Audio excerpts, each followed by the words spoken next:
My entitled friend literally invites herself to my romantic getaways with my boyfriend, as she refuses to take no for an answer and goes to some crazy lengths just to make sure she's there when my boyfriend's there, putting me in a situation where I literally just don't know what to do. Here's what's going on. Okay, for a bit of context, I was dating a flight attendant who I will call Steve, who was based near a city that had a lot of tourist attractions. We had been meeting halfway and traveled to other places together for long weekends, and he visited me on his time off as well. In fact, one time I visited him at his hometown and I had a great time. I met his friends and I liked them a lot, and they seemed to like me as well. Like myself, he lived very frugally with a goal to retire one day. He had a 2-bedroom condo and rented the guest room on Airbnb for extra income. When I got back, my friend, who I will call Savannah, calls to see how my trip went. I then fill her in on how much I enjoy his town and friends, and that we became much closer during my visit. I only knew Savannah in group situations and never hung out with her long enough to get a sense of her personality, and my initial thought was that she was being a supportive friend. The next night, she calls again and tells me that she wants to come along with me the next time I see Steve. But I tell her no, that we like our privacy. She then asks about when the guest room is vacant, and I tell her the only time it's not rented out is when his kids visit. Well, this is when I learned that she doesn't like taking no for an answer. She calls me a third night and asks if I can ask him to ask his friends if she can stay with them. I then tell her that I feel like that would be a major imposition and that I wouldn't ask him. I also did a reality check with a few coworkers to see if I was off base, and they suggested that she was out of bounds and not to further the friendship. She then calls me a day or so after asking if she can stay at his friends' places with a new angle. She starts by asking if Steve plans to visit me soon. I tell her yes, and then she says I should have a party so our friends can get to know him. I then tell her that I might do that, but I don't have definitive plans for the visit. But she doubles down and tells me I should think more seriously about a party. So I just tell her, okay, I'll think about it, I guess. Then she tells me that she wants the opportunity to ask him if she can visit him with me and ask him if he can ask his friends if she can stay with them. And I really felt she was suggesting that if I don't ask him privately, she would then just ask him publicly when it would be awkward for him to say no to her. Well, fast forward, and I literally didn't talk to her for like a year after that. If she hadn't been in my friend group, I would have literally just ended the friendship right then and there, because what she was trying was just incredibly weird and very intrusive. Okay, this is crazy behavior, but seriously, I've ran into people like this. They don't take no for an answer, they don't realize they're being weird, and they don't realize that this is completely out of line. Like, this is so inappropriate. So instead of just realizing they're like trying to force themselves into being the third wheel, they think to themselves, oh, I'll just go around this friend that's getting in the way of me meeting their boyfriend. It's like, dude, what are you talking about? This is weird. Like, take a hint. You are not invited to this trip. It's literally meant for the original poster and Steve, not Savannah, who literally has no claim on being there. Like, why do you want to be there so bad?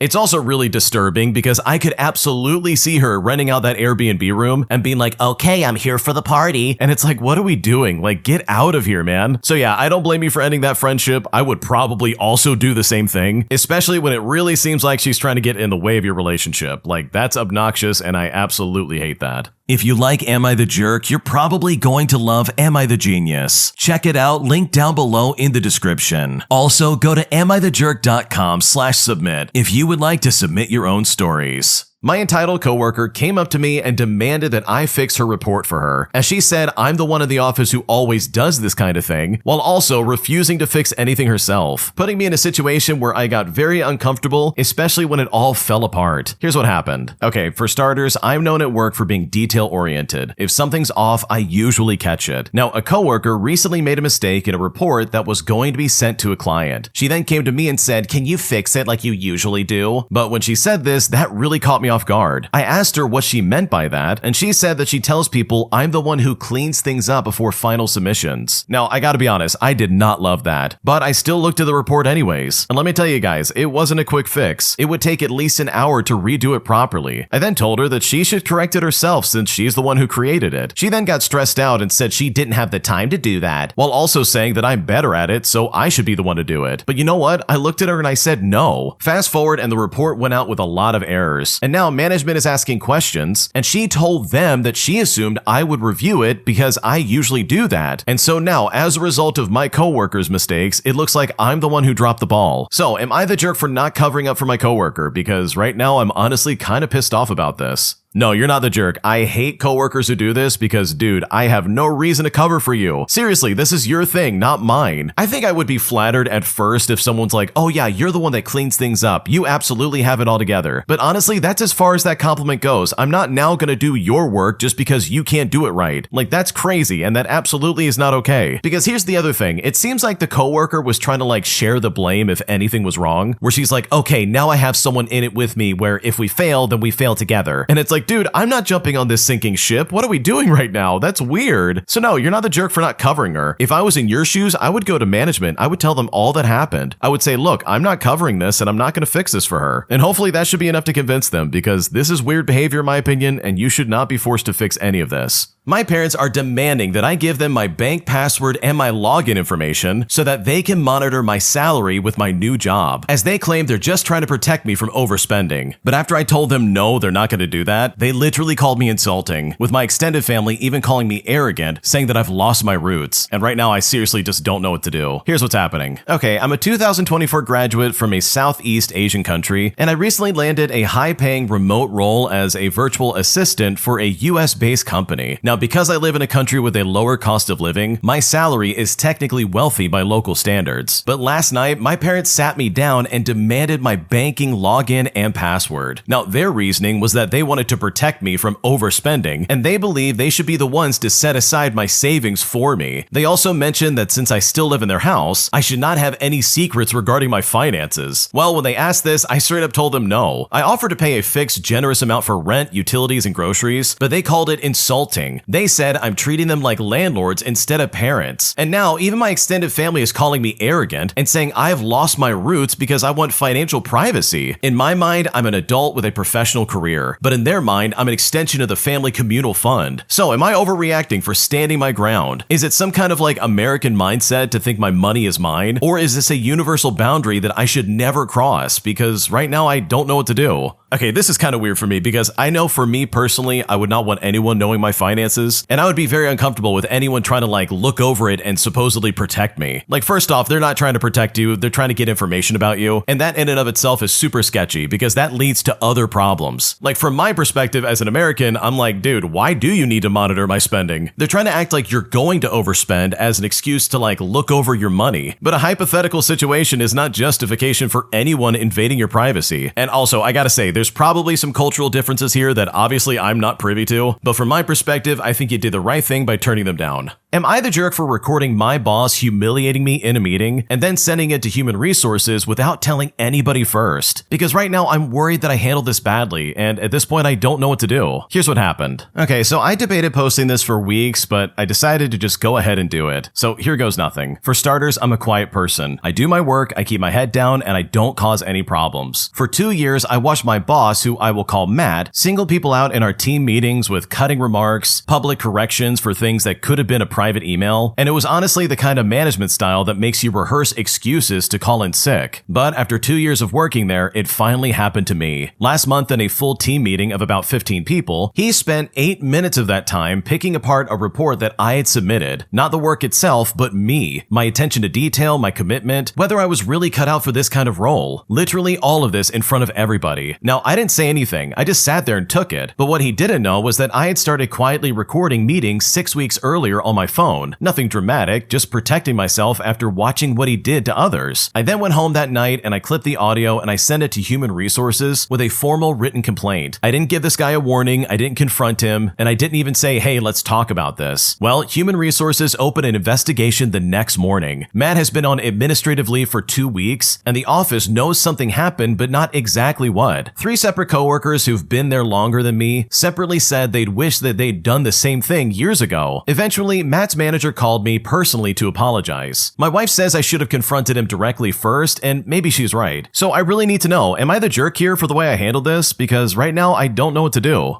Okay, seriously, I think you did the right thing. In my opinion, approaching bullies like this at work usually just doesn't go well. It doesn't end with anything actually happening, and if anything, it just gets a bigger target on your back. What does make a big difference though is having evidence, and you had that right from the get-go. You were so smart to record that stuff on your phone, because then you have this irrefutable evidence that yeah, this guy's treating everybody like crap, and now he's turned his target onto me even though you didn't do anything wrong. So no, you're not the jerk. I think you handled this perfectly, and I think Matt is getting exactly what what he deserves. And it's great that you ended that process now instead of having to deal with it later on with somebody else. Am I the jerk for not giving my bonus to my brother-in-law that I received after he got referred to my agency to work? Because right now he's saying that he deserves it more than I do. And at this point, I don't know what to do. Here's what's going on. Okay, I want to start off by saying that I have a brother-in-law who's like 2 years older than me, who feels as though I'm being extremely unfair to him by not giving him my referral bonus. For a bit of context, my husband and I and my brother-in-law are all registered nurses. We live on the West Coast and my brother-in-law lives on the East Coast. We all have done travel nursing contracts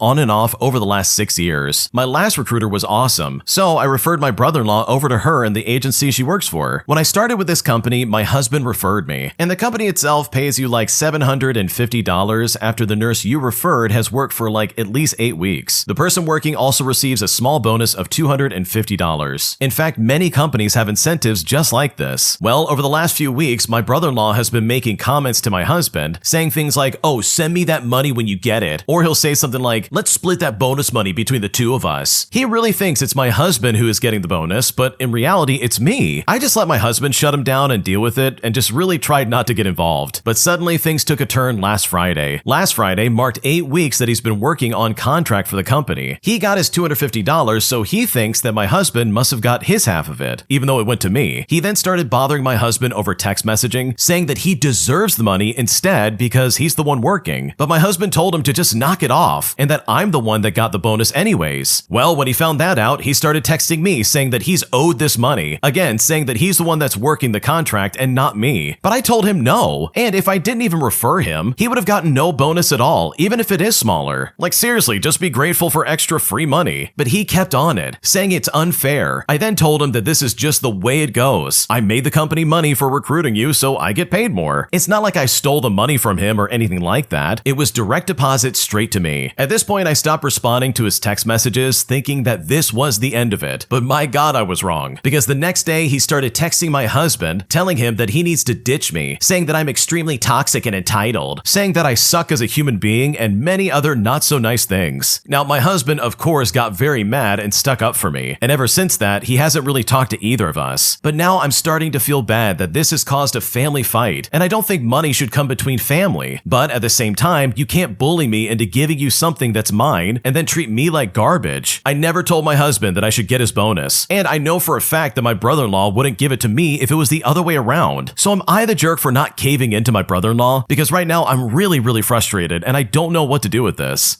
Okay, your brother-in-law is a massive jerk here, not you. Seriously, like what is his problem? Him trying to be like, "Oh, I deserve that money more than you do." It's like, no you don't, you're not getting any of this. Why would you even pretend that's the case? If I was in your shoes, I would be half tempted to go to the agency and be like, "Hey, can you put a stop to this? Because this is crazy." Because seriously, what is he doing trying to act like, "Oh yeah, you need to ditch this lady. She's bad, she's really toxic." All because you won't hand over money that literally is not his? Like, dude, are you that hard up for cash that you're just like, "Oh man, I need it right now. I need it more than you do." Like, this guy's ridiculous. So no, you're not the jerk here. You didn't do anything wrong. Your brother-in-law's acting like a moron, and in my opinion, he deserves to get shut down. An entitled customer demands that I reserve a phone for him at our store, despite the fact that we don't do reservations. But for this instance, I decided to bend the rules just a little bit to help him out, resulting in this guy not even showing up on time and eventually getting pissed off when I sold the phone to somebody else. Here's how it happened. Okay, so this happened a few months ago. I'm the manager of a medium-sized phone store for various brands. And for the 2 days of this story, I'm working up front since we were understaffed. A man called in who I will call Ken, asking if we had a certain phone model, and I told him yes. But I said there's only one left in stock. Ken then requested for us to reserve it for him and that he'll pick it up later and pay for it. But I just straight up told him we don't do reservations on items. Plus, everything we sell is first come, first serve. I then suggested that he can use a delivery service application or access our e-commerce site just so he can pay for it online and have it set to be picked up in person with no delivery fee. But when I said this, he refused to do so, since according to him, it was too much of a hassle to do it. He then demanded that we reserve it for him since he will be coming to the store in about an hour. Well, since he kept insisting for a reservation, I just said to him, okay, we can hold it, but only for an hour. And if he's not at the store in an hour, then the phone is up for grabs to all who come in. He agreed to this, and then we ended our call. Well, cut to 2 hours later, and Ken was nowhere to be found. So I sold the phone to a customer who actually wanted it. The next day, Ken showed up and said he phoned in yesterday and wanted to buy the reserve phone. I then proceeded to tell him that I sold the phone since he was a no-show and agreed it will only be held for an hour. He then got angry, saying that I sold his phone that we had specifically reserved for him. But I told him I literally waited for 2 hours before putting it up for grabs. He then got pissed off and tried to say, oh, you didn't say it'd be held for only an hour. And if I did, he did not agree to it. But I firmly said that I mentioned it in our call and you agreed to it. And now he's angry at me because the phone was supposed to be his birthday gift to his son, and now he's got nothing to give for his birthday. I suggested another brand and model, but he said his son wanted that specific one. Well, after rejecting my other offers, he finally asked to speak to a manager. And it's here that I said, well, look, I am the manager of the store. I'm working up front for now because we're understaffed. And at this point, Ken just doesn't know where to vent his anger. He then says, I will never buy from you guys ever again if you treat customers this way. And then he stormed out, which honestly was not that big of a loss because this guy was not a regular, and honestly, I don't miss him.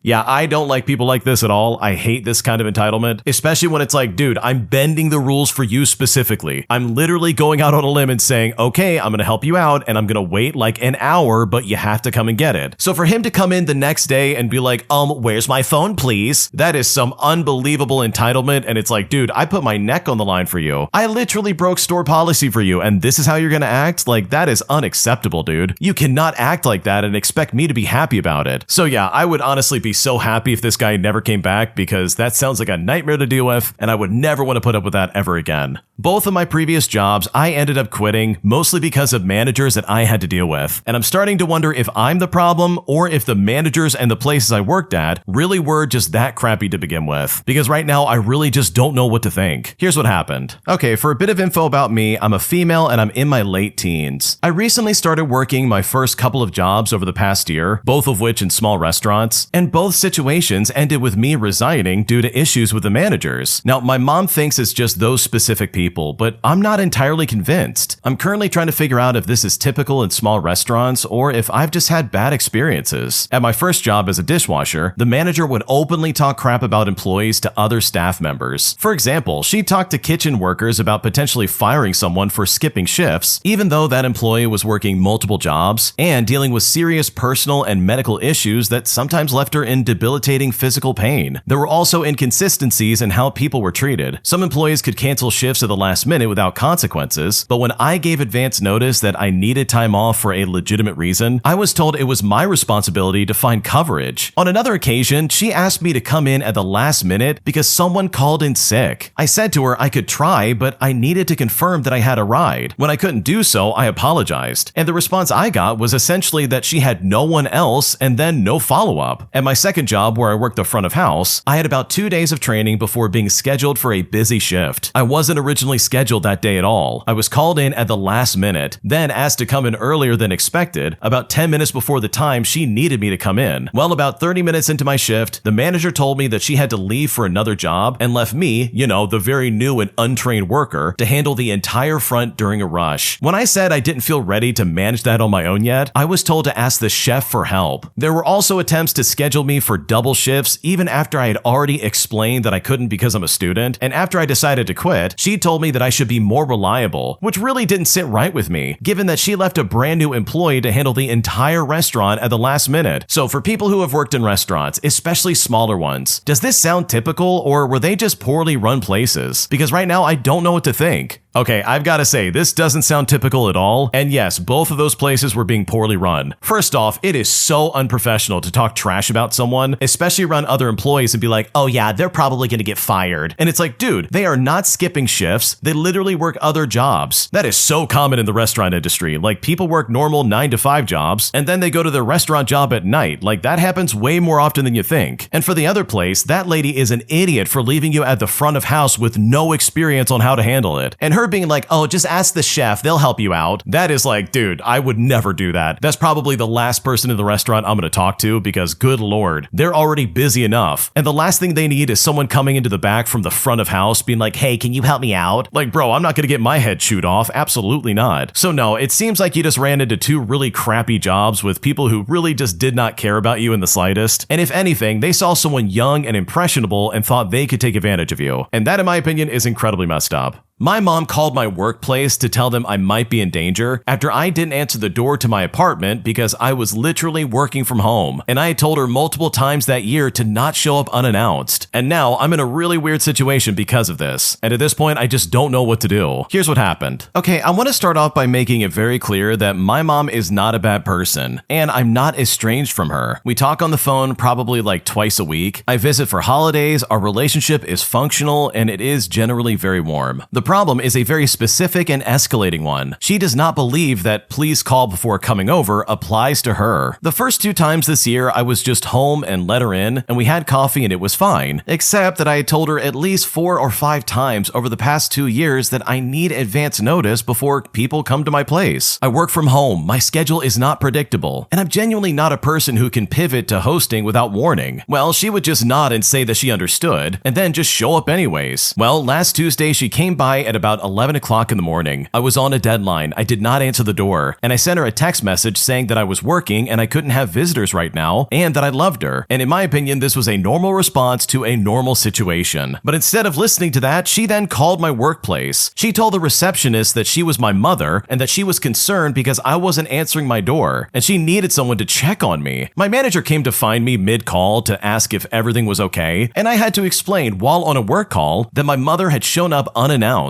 and I was completely fine. The look on his face was something I will think about for a while. When I called her back, she said that she thought something might have happened to me, but I had texted her 11 minutes before she called my office. So it really puts me in a spot where I just don't know what to do anymore because this is wildly inappropriate. Oh man, that would be the straw that broke my back. I don't know about anyone else, but holy crap, I'm literally working and you call my workplace to say I'm in danger, all because I'm not answering the door? Like, dude, that's so annoying. And honestly, I'm right there with the original poster. I hate people dropping by out of nowhere. That's intrusive, it's weird, and I don't like it. So yeah, your mom's a jerk for doing that, and I think it's absolutely time to have a serious talk about that, because she affected your work, and that is completely unacceptable and not okay. My entitled coworkers literally bring me out to a job site just so they can have a scapegoat and blame me for things going wrong. But it's here that I got revenge by literally putting them in their place, while also most likely putting their jobs in jeopardy. Here's how it's all going down. Okay, I want to start off by saying that this is unfolding basically in real time, but at this point we are near like the end of the story. This story is also a bit technical in nature, but I've tried to spare as many details as possible. Now, my company does industrial software globally, which involves multiple modules interacting with physical processes.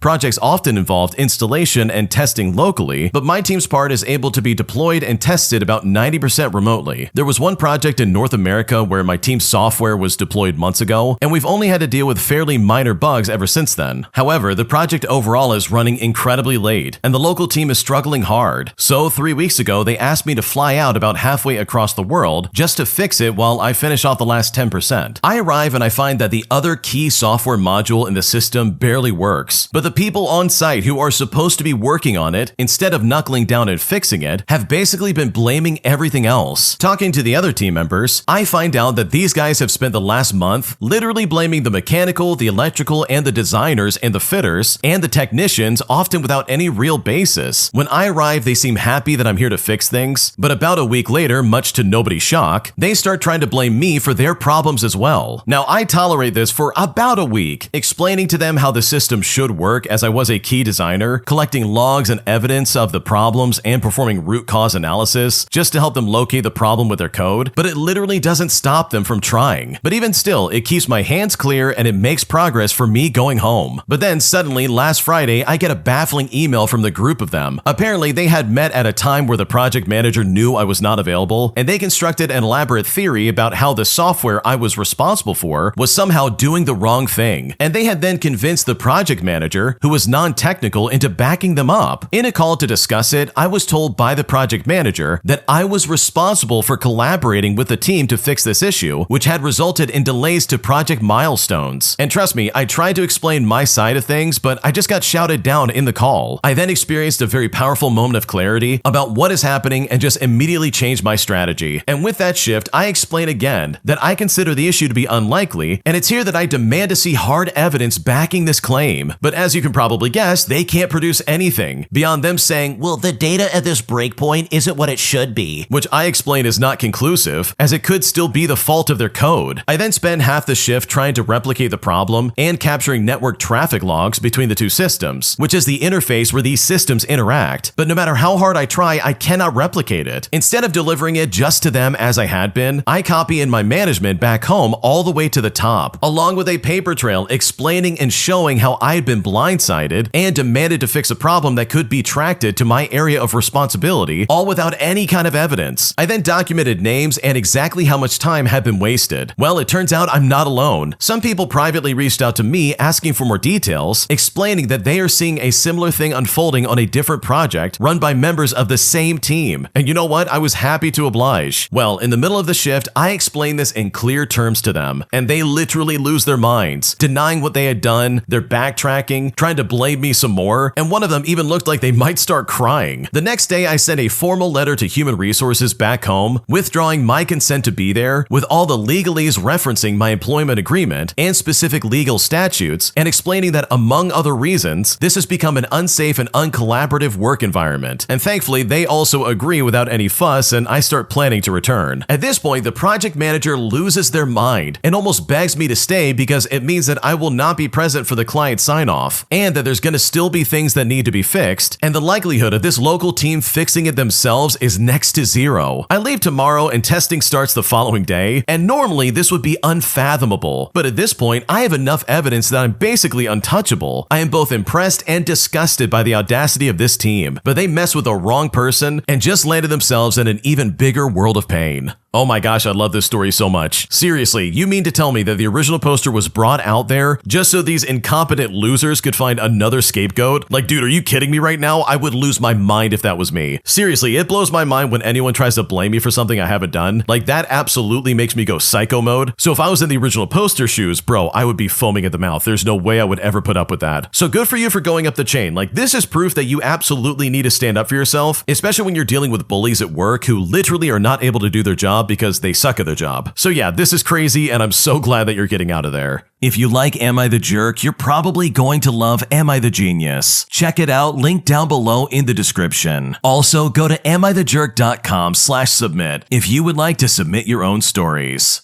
Am I the jerk for telling my friend to mind her own business after she literally starts to micromanage me in my own house? Because right now, I'm honestly at my breaking point and I just don't know what to do. Here's what's going on. To start things out, when I was 19 years old, my mother passed away. And as a result, I inherited the house and actually invited my friend, who is a 25-year-old female, to stay with me. I didn't charge her rent nor anything more than half of the gas. She helped with cleaning and was the emotional support for me while I was going through depression. And she gave me some tips since I was starting to live alone and I didn't know very well how to move in the city. I'm also autistic, so she told me more about social cues. Years have passed and I got better thanks to therapy and treatment and the support of my brother, but things started to be a bit annoying. It started ever since I liked someone for the first time last year. I got rejected and I was bitter. And I was just talking that nonsense that you might say to make your ego feel better, just like stupid stuff that really was not harmful. Well, she ended up telling me that no one would want someone like me who doesn't have a college degree or a stable job. She then pointed out all of my bad habits and insecurities, saying that this person was too good for me and I should improve to be worth it to somebody. But when she said this, I felt betrayed. She knew the situation in my country is hard and I'm an orphan, so I didn't have that many opportunities. I also worked with what I got. After that, her comments about social cues and her tips just started to look invasive, like she was telling me rules to follow or making critiques that I didn't even ask for about my habits. My therapist said I should keep my distance and set some boundaries because she was actually infantilizing me. Now, at the beginning of all of this, she didn't want to pay the internet more than $5 because she said she wasn't even in the house for like more than half the day. And I thought it was logical at the time, but the internet got expensive and she didn't pay many times, and it was really difficult to do it on my own. Plus, we don't even share the cost of food. So I demanded her to pay half the bill with me when she got a laptop because it really was unfair. Now, she agreed, but after that, she started to critique the way that I spend money, that I spend too much money on sweets, and that's the reason why I don't have the money for the internet, or even sometimes for food, but I just told her that everything was going to be fine. Later on, I spent my money to eat something sweet and not to cook, and my brother was spending money that day, so I didn't worry. But she came asking for the internet, and I told her it was fine, but just waiting for him to make the change. It wasn't the date of the payment, so I wouldn't even be asking her for her part anyways. She then started yelling and scolding me for spending the money. And honestly, after all that crap and all the little things I had against her, I finally exploded. I yelled at her saying, "That's none of your business." And I repeated that until the end of the discussion. I was putting a limit, and while it wasn't an aggressive way, I still did it. She then demanded that it was her business because she was paying the internet, but eventually gave up on talking, and after that, she gave me the cold shoulder and doesn't want to talk to me anymore. She gives me judgmental looks while being in the house, and I hate it. I feel like I'm not welcome in my own house, but a part of me also feels guilty. So seriously, am I the jerk here? Because right now I don't know what to do.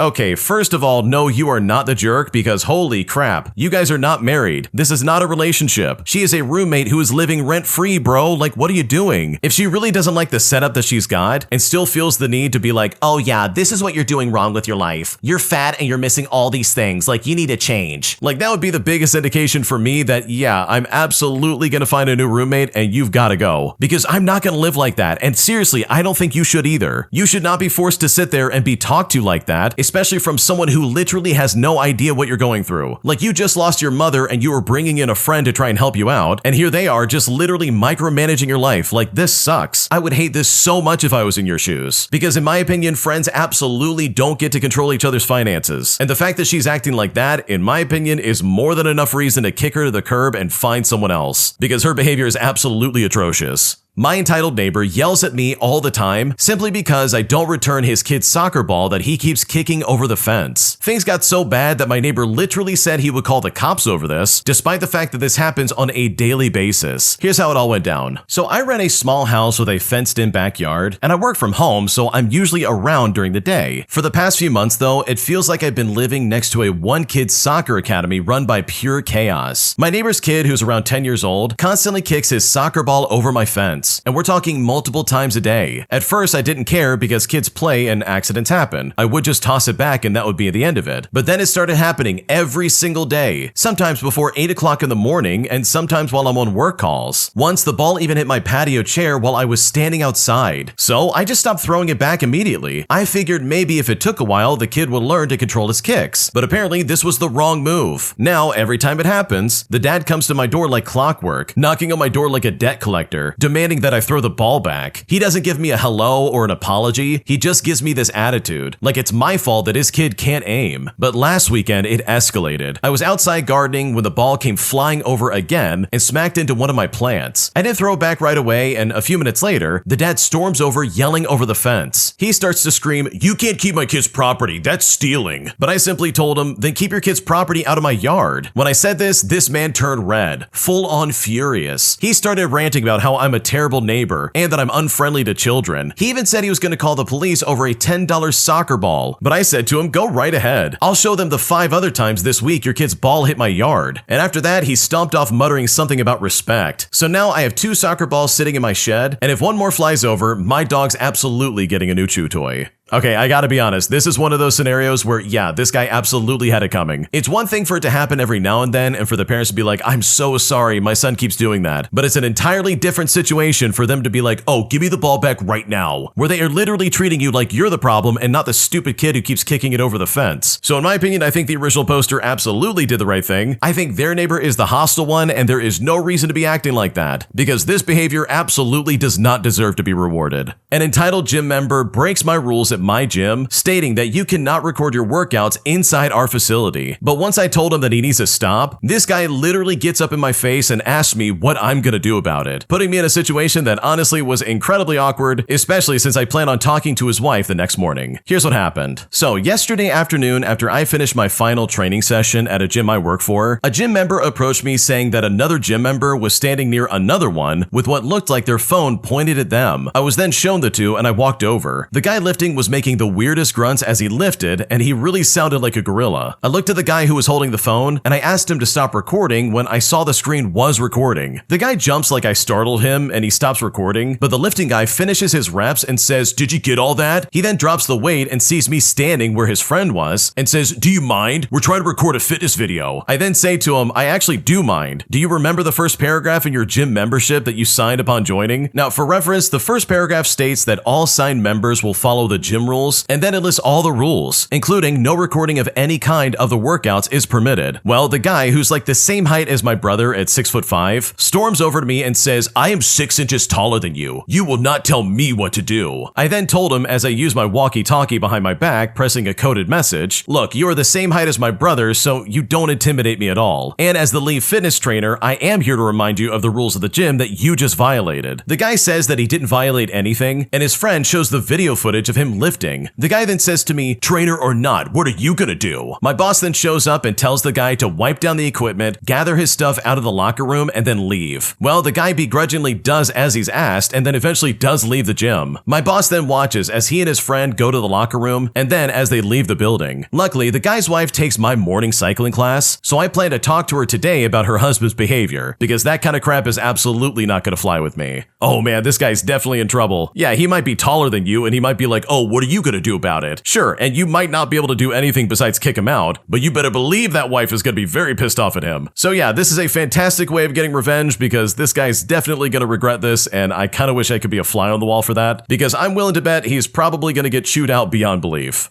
My ex's psycho mom quite literally is scamming the government just to get income by claiming that her kids all have mental health issues. So I decided to get some revenge by canceling some concert tickets that I bought them as a gift like 7 months ago, putting them in a situation where they were horribly embarrassed after driving 3 hours to get to a concert that they were eventually turned away from. Here's what happened. When I was 18, I was dating this girl who was nice, sweet, and very innocent, and I didn't know any better. Now, to give you a picture of who she was, think homeschool with a Christian education foundation in all of her classes, and she was adopted. She came from a family where her dad had a construction company and her mom was a stay-at-home wife. Well, her dad was hurt at work and actually ended up receiving disability for life due to his arm being caught in a garage door. Because of this, the family was set back. Then, all of a sudden, the kids were being diagnosed left and right during their teenage years with some sort of disability, with the mother doing the talking and being friends with a primary care physician. It was to the point where they all had some sort of mental health issue, and they were put on Social Security income, paid in full to my ex's mother, of course. My ex was even put on this because she was coerced into faking dyslexia. And yeah, it really is as crazy as that sounds. So while her mother is receiving her checks as an adult, she decided to take over as all of the kids' primary caregiver. She would collect money at a wage of about $16 an hour for each child. And with 4 of them in total, she would earn about $64 an hour. And yeah, my ex even confirmed this to me by showing me a picture of the pay statement, knowing that this was completely wrong. Meanwhile, the mom is literally not spending a moment of her time with them and living her own luxury lifestyle. I had been dating one daughter who had nothing wrong mentally and even admitted to helping her mom manipulate the system. So, trying to do something nice for her parents, I purchased them tickets for Christmas online to see Journey, her mom's favorite band. My ex then started wanting to move in with me after a year and a half of dating, and I said yes to her. But when she explained this to her mom, the mom literally lost it, saying that she was financially ruining the family by leaving the family home and that the payments would cease if she did leave. Her mom then started blaming me, blaming my faith because it was a different denomination than her faith, and saying that I was only interested in my ex's payments, which if I'm being honest, I was just interested in ending it completely because I literally made enough and she was very capable of working any job. In fact, her father was even threatening to physically harm me at the time. My ex was being torn in two and I wasn't going to force her to pick me over her family, so she broke up with me. I was very unhappy at the time. I was trying to move forward in life and I actually got accepted into a nicer apartment, but there was only one problem. I was about $300 short of meeting the security deposit requirement. But it's here that I had a brilliant revelation. I swiftly logged into my Ticketmaster account and I found that the tickets I had paid for were still there, and the concert was in 2 weeks. I scanned over the screen and I found the sell option, and you better believe that I sold those tickets and immediately got that apartment locked down. And mind you, this was 7 months after giving them the tickets. 2 weeks later, my phone blows up from my ex's whole family telling me what a piece of garbage I am. But it's here that I just sat back and looked because because a sick grin came over my face. My ex even reached out to me saying that I made her parents so mad. They drove for about 3 hours just to be turned right back around at the gate. They tried to find someone scalping or reselling concert tickets, but the show was completely sold out, and they literally had no luck. So what's the moral of the story, you might be wondering? Don't be a piece of crap to others, or you may receive the same in return. Because when I look back on this, I do not regret doing this for a single second. Man, this is some tasty revenge. Seriously. This is like the smallest amount these people deserve. Like, seriously. This is some crazy crap in my opinion. The mom literally forced their kids to be like, yes, I have a mental disorder. Please give my mom money so she can live the life that she wants to live. Meanwhile, the kids are miserable and none of them are getting the money, and they're basically being held hostage by their mom just so she can make a pretty penny. So for me, this is like the smallest amount of karma they definitely deserve, because the way they're treating their kids is literally insane, and there's no good excuse for that. My entitled neighbor joins the homeowners association and literally starts giving out violations left and right. So I decided to maliciously comply by doing the exact same thing, putting him and the rest of my neighborhood on notice as I started reporting everybody for literally everything that I saw, forcing them to be a little bit more reasonable in the rules they enforce. Here's what happened. To start things out, I live in a townhouse community outside of a city in Idaho. We have a homeowners association, but it's usually pretty hands-off. Like, they deal with landscaping the common areas, and that's about it. 3 months ago, this guy, who we will call Marcus for the sake of the story, moved in 2 doors down and immediately joined the homeowners association board. He didn't even wait to see how things worked. He just straight up went in. Well, ever since this, he's been sending violation notices for everything. My neighbor got one because her doormat was burgundy instead of brown or black, and I don't even know if that was a rule. And another guy got cited because his car was parked 3 inches over his driveway line into the guest spot. Well, 2 weeks ago, I got a notice. My son left his skateboard on our front porch, and apparently recreational equipment must be stored out of sight, and it was there for maybe 4 hours. In fact, he had just gotten home from school. I asked Marcus if he could just maybe knock on doors for small stuff before sending official notices, but he literally said to me, rules are rules. If I make exceptions, then where does it end? So I said to myself, okay, fine. I then read the entire homeowners association covenant, all 47 pages that nobody's looked at since 2008, and it turns out there's rules that nobody follows. Stuff like no security cameras visible from the street, which by the way, Marcus has a Ring doorbell, no decorative flags except for the United States flag on specific holidays, and there's at least 8 houses with those seasonal garden flags. The garbage bins must be stored in the garage, not visible from the street, despite the fact that everybody keeps them on the side of their house, and no vehicles with commercial signage can park overnight. And guess what? There's a plumber 3 houses down that has his company van. So I started filing reports. Every single violation that I saw. I spent 2 hours walking around with my phone taking pictures and filling out the online forms, and I submitted maybe 30 violations in 1 week. The homeowners association president called me, and she's this retired lady who I will call Joanne for the sake of the story, who's been doing this volunteer gig for 15 years. And trust me, she sounded exhausted. And it was here that she had asked me what I was doing. And that's when I said I was just making sure all violations get reported equally. I mean, rules are rules, right? She then told me that they've got to now send all of these notices because they're officially filed. And it's a mess because half the board members are getting cited, including Marcus, and people are pissed. Marcus then came to my door yesterday. He didn't yell or anything like that, but he just looked tired and asked if we could find some kind of reasonable middle ground going forward. And I just looked at him and I said, okay, sure, that sounds good. But now Joanne keeps giving me these looks like I made her life harder. And honestly, I do feel kind of bad about that part because in the long run, she didn't do anything wrong.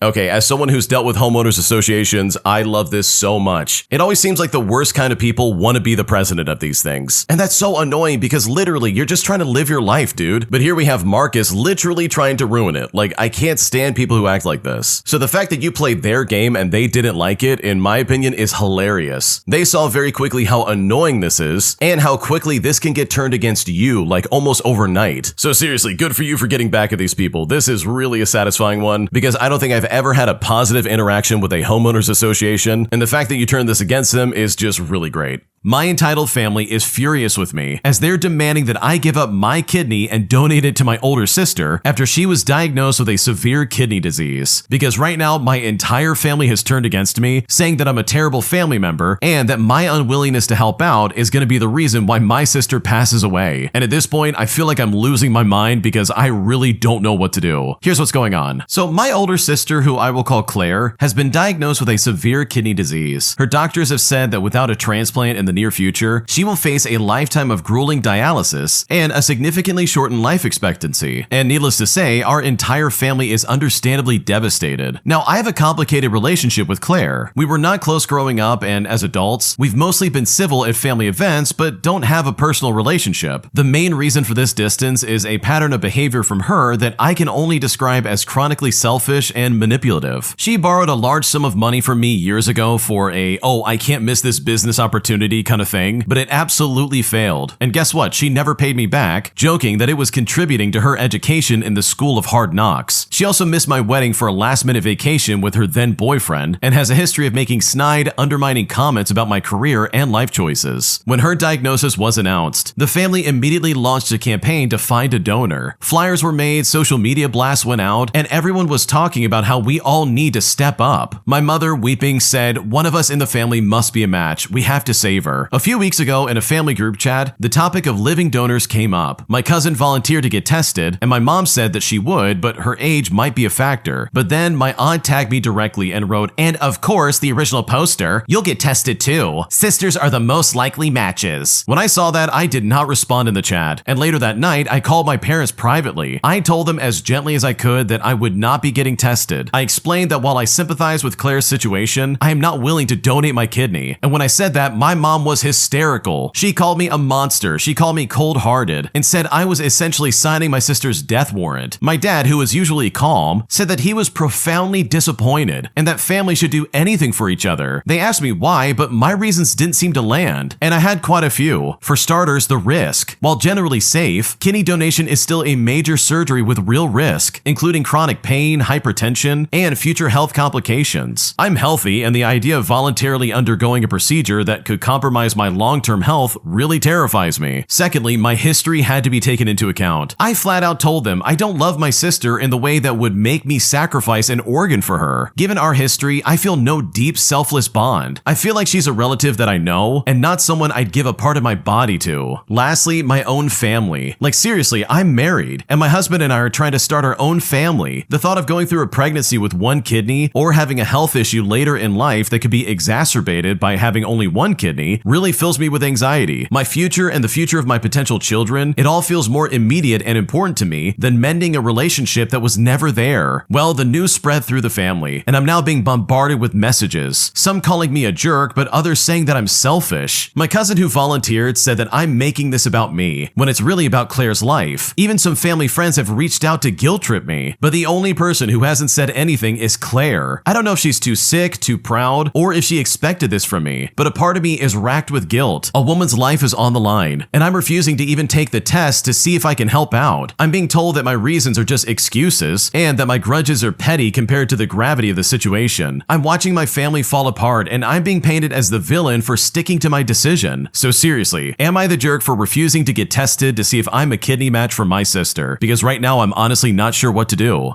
Okay, honestly, this is really heavy. I just want to start off by saying that. Like, I really do feel so sorry for you and your family because this is devastating. Like, you're really not kidding. This is such a hard thing to go through. I'm so sorry you're dealing with this, and I'm so sorry you're getting treated this way. But at the end of the day, this is your body and your decision. These people do not get a say in what you can and cannot do here. If you don't want to give a kidney, then guess what? They cannot make you. And the fact that they think they can is really some crazy behavior. Like, think about that for a second. They're trying to act like, oh, if you don't give her your kidney, she's gonna die. And it's like, holy crap, how can you literally put that on someone like that and expect them to react in any way positive? Especially for a family member who treats me like crap any chance they get. Like, dude, what's going on right now? This is so weird. Like, I'm not saying you can't just like consider this as an option, but for them to expect you to just push aside all the crap this lady's put you through as some kind of like, oh, it's not a big deal. Like, dude, you can't just guilt trip me into giving out my kidney, bro. Like, that's not gonna happen. So no, ultimately, in my opinion, I don't think you would be the jerk by being like, no, I'm not gonna give out my kidney. But seriously, at the end of the day, this really is your choice because this is such a heavy situation, and I really hope you and your family find some kind of solution.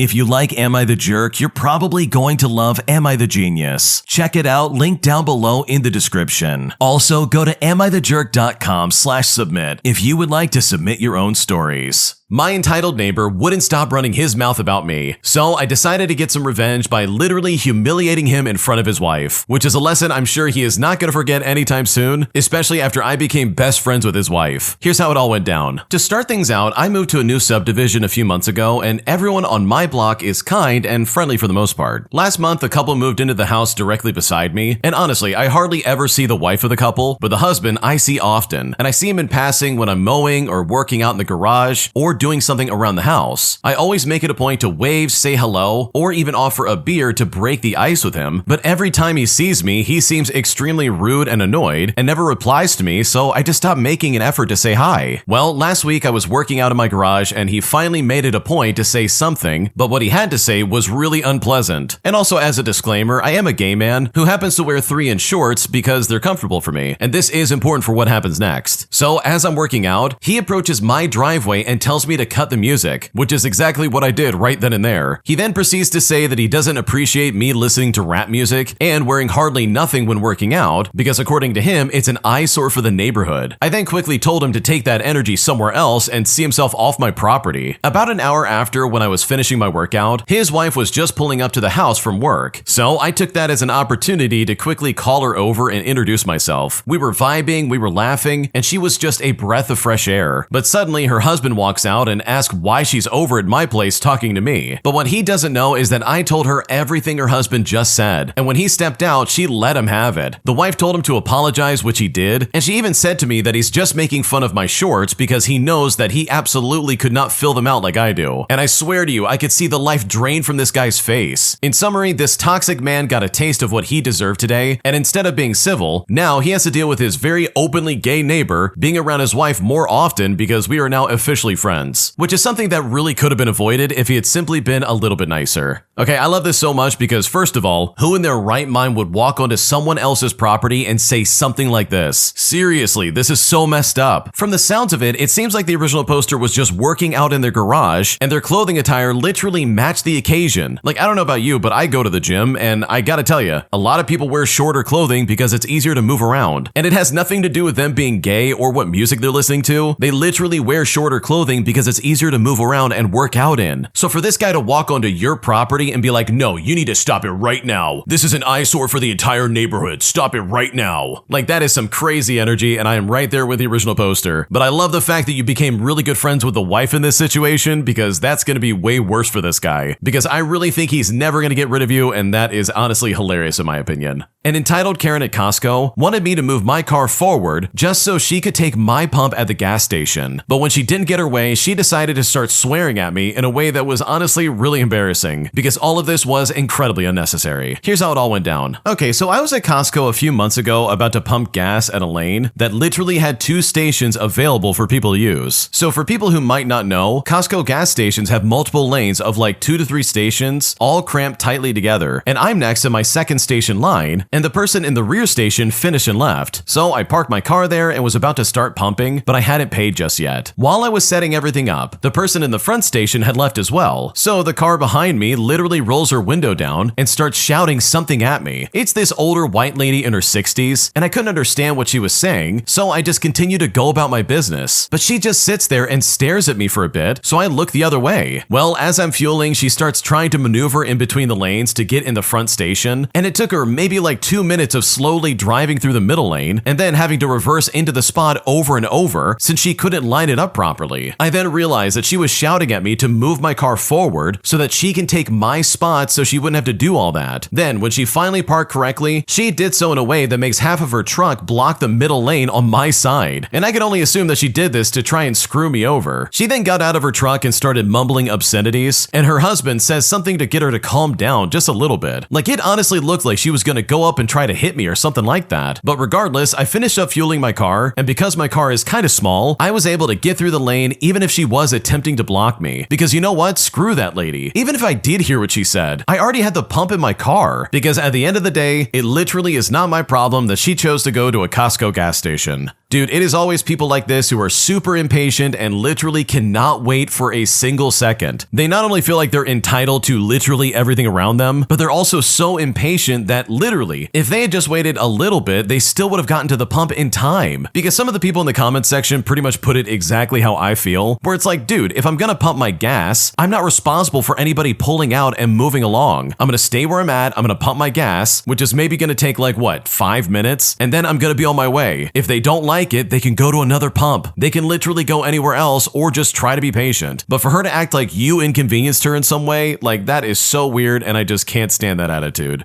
Am I the jerk for refusing to clock in my coworker early after they couldn't get to work on time due to dropping their kids off for school? Because after they got in trouble for time theft, I'm now being blamed for them being unable to handle their schedule. And at this point, I'm not sure if I made a mistake and I really just don't know what to do. Here's what happened. I'm a 29-year-old female and I'm the team lead for a small support group. One of my techs, a 31-year-old male, is nice in person, but has always been late ever since school drop-off. For months, he asked people to hit the time clock to clock him in when he was like maybe 2 or 5 minutes away from getting to work. And I'm sure you're familiar with that kind of vibe and that kind of coworker. Well, I told him no because the company policy says that everyone clocks themselves in. He then got salty and told me I was being inflexible because I don't have kids. Well, last week it escalated. He messaged me at about 8:15 asking me to log him into the VPN with my token because he left his key at home and would be in by 9. But I said no again. I can't use my credentials for someone else. Also, it would make his login look like it came from my device. But he said that I should be a team player and that if I do this for him, he would bring me coffee. Well, fast forward to 2 days later, and Human Resources emails me and 2 of my managers. They apparently saw some weird login times tied to my queue, as well as tickets being opened up at 8 o'clock from a machine that is not mine, and then reassigned to him at about 9 o'clock. It turns out another coworker had been clocking him in, then parking a fake ticket under my team queue, so it looked like work started at 8 o'clock. And I had no idea they were doing that. Human Resources asked for a timeline and any messages, and I literally just gave them screenshots. So now the guy has a written warning, and the other coworker got one as well. But because of this, people are kind of being cold to me in our chat, implying that I threw him under the bus. He then posted a paragraph in the general channel about how parents need grace, and how single people have more bandwidth, so we should step up when needed. My manager backs me up, but also asked me to be mindful of morale, which feels like code for let it slide next time. I get that childcare is hard, I really do. My sister's a nurse and I watched her juggle shifts and daycare waitlists, but I am not comfortable risking my job or committing time fraud so someone can slide past the badge reader. I offered actual solutions. I asked for a formal shift change, to use PTO for the mornings that he needs, and even talked to Human Resources about flexibility. But he said that was unrealistic and that I don't understand because I go to the gym at 6:30 and I actually have time for hobbies. So am I the jerk for refusing to clock him in and for cooperating with Human Resources when asked about the situation? Because right now I'm not sure what to do. Okay, holy crap, this is not your problem. It's always people who are irresponsible and have all these kids that somehow think that everybody else in the world is responsible for that crap too. And it's like, dude, no, I'm not. How am I responsible for stuff you have going on in your life? Like, seriously, this is not my problem. And I hate that comment where he's like, oh, you have more bandwidth. You need to step up and help me out by clocking me in early and committing time fraud. Like, why should I gamble my job just so you can clock in early and not actually do your work? Because let's think about the alternative here. If you don't cooperate with Human Resources, you could probably lose your job. Like, that sucks. I would be pissed if that happened to me, especially after doing a favor for somebody. Like, that truly is obnoxious and I would lose my mind if that happened to me. So no, your coworker is an idiot and they deserve to be written up because what they're asking you to do really could get you fired, and that would definitely not be worth it. An entitled Karen gets mad at me, all because we won't sell our personal Halloween decorations for our store over to her, putting me in a situation where honestly I was so baffled that I simply didn't know what to say. Here's how it all went down. Okay, so this happened last week and I am still fuming about all of this. So for a bit of context, I work at a gas station and convenience store, and my boss likes to decorate the store for the holidays. For Halloween, she puts up some pumpkins on the top of our cooler, some tablecloths, a happy Halloween sign, etc. My boss was also diagnosed very recently with cancer, and he will be out of the store for a few weeks to recover from surgery. So anyways, a woman comes to our register holding one of these pumpkins, and she says to me, "Can I buy this?" I tell her, "No, that's decoration." And my manager likes to decorate the store. I think she got it at a store down the road if you want to take a look at it. Now, when I told her the name of this store where she got this stuff? She looked at me and said, ew, no, I'm not going to the Satan store. So I just shrugged my shoulders and I said, well, I'm sorry about that. She then lets out a huff and says, well, I'll just ask after Halloween, as if she's proud of her idea. But I replied to her by saying, again, she's pretty happy with her decorations and she never sells it. Besides, she may not be around as she will be in the hospital due to cancer. This lady then has the sheer audacity to say, as she's walking away, then what the heck? I mean, she won't miss it. And I've got to say, my only regret is not snapping back because this lady was a massive jerk. Okay, dude, this is some crazy entitlement because, first of all, if she really thinks the store that these Halloween decorations came from are like the Satan store, then why try to buy them from the convenience store as if this is some kind of like workaround? Like, if this is really what you believe, is this some kind of like religious loophole where it's like, oh, if I don't buy from the store directly, God won't hate me for this? Like, what is going on right now? This sounds like one of those people who use their religion as a shield from any criticism and as a way of like manipulating others and being like, oh yeah, well, I can't go to that store because it's the Satan store. Just sell it to me now so I can get it. Like, holy crap, what an idiot. But for me, the worst part is her making that comment where it's like, oh, well, she's not going to be around. What is she going to worry about it? Sell it to me. And it's like, lady, I would rather burn the decorations in the parking lot than let you take it home with you, especially if you're going to talk like that. So to the original poster, I totally understand where you're coming from, where you're like, dude, I should have snapped back. I should have said something, because I'm the exact same way. I always think about what I want to say after the fact, and I just completely miss the chance I had in front of me, and it's always really painful. But considering the circumstances, I think you had a really level head about this, and honestly, I think you handled it really well. Am I overreacting for telling my boyfriend that I simply won't be his free photographer anymore? Because after I sent him a rate sheet of what it would cost me to help him out, he got really pissed off and is now saying that I'm sabotaging his dream, putting the both of us in a weird situation because right now I don't know what to do. Here's what's going on. Okay, so my boyfriend is trying to build a fitness page. For reference, I'm 26 and my boyfriend is 28. When we started dating, it was cute. I'd hold the phone while he filmed deadlifts, I would pick a song, and he would laugh at the outtakes. In the last few months, however, it turned into a whole operation. He texts me at golden hour, which is about 6:50 in the morning, and expects me to be outside with a tripod, 2 shirts, his shaker, and a towel. Saturdays, I'm at the park squatting in weird angles so his jawline looks sharp. And on Sundays, I'm in our hallway editing on CapCut while he's playing ranked video games. I don't even like being on camera, but people in the comments keep calling me camera girl like it's my name. In fact, I missed brunch once because he needed a second take in the stairwell,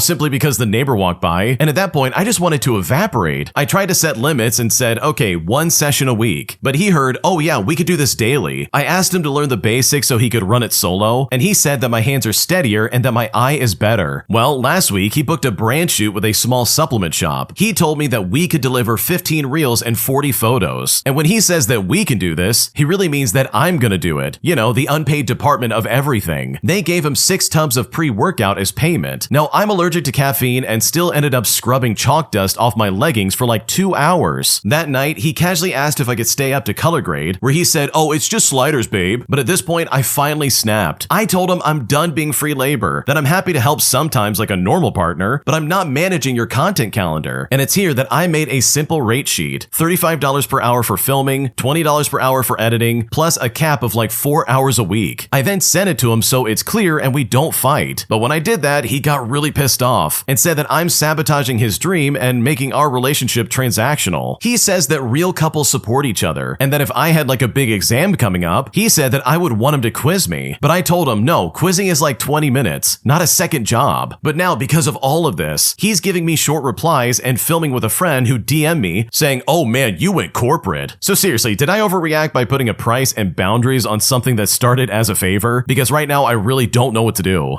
Okay, in my opinion, I don't think you overreacted because it does sound like he was taking advantage of your kindness while also pretty much ignoring any plans that you might have going on. Because I get it, man. Sometimes you need a cameraman to like take care of what you're doing. But from the sounds of it, it didn't seem like he wanted a camera person. He wanted a full-time intern who also is never going to get paid. And that doesn't seem fair. Like, dude, if you really want stuff done, then do it yourself. Don't just be the on-camera talent and then run off and play video games. Get to work and get it done. Like, seriously, this is your content, not your girlfriend's. So no, you're not overreacting. I think I probably would have done the same thing if this was put on my shoulders, because this all comes off as incredibly disrespectful and you definitely do not deserve this. Am I the jerk for setting boundaries with my roommate after he spent the $200 deposit we had set aside so that our band could have a practice space for rehearsal? Because now we are all super pissed off about this, and at this point we don't know what to do. Here's how it all went down. Okay, to get things started, today my roommate took the $200 deposit that we all chipped in for our practice space and spent it on a spontaneous trip to Maryland with his girlfriend. Then, a few hours later, my brother and I tracked him down at his cousin's place, and this dude is passed out and absolutely wrecked from the night before. But as soon as he opens up his eyes, the first thing that comes out of his mouth is him asking if he can borrow $20. So now the deposit's gone, our booking is on pause, and the band's looking at me like I'm the idiot for trusting him with the cash. He swears that he will pay me back by Friday, but with him, Friday has this magical way of moving. I'm leaning towards giving him a firm deadline, and if he misses it, he's off the lease and out of any money-related responsibilities. I'm also debating whether small claims is worth it for the deposit, or if that's just gonna drain more time and sanity than it's worth.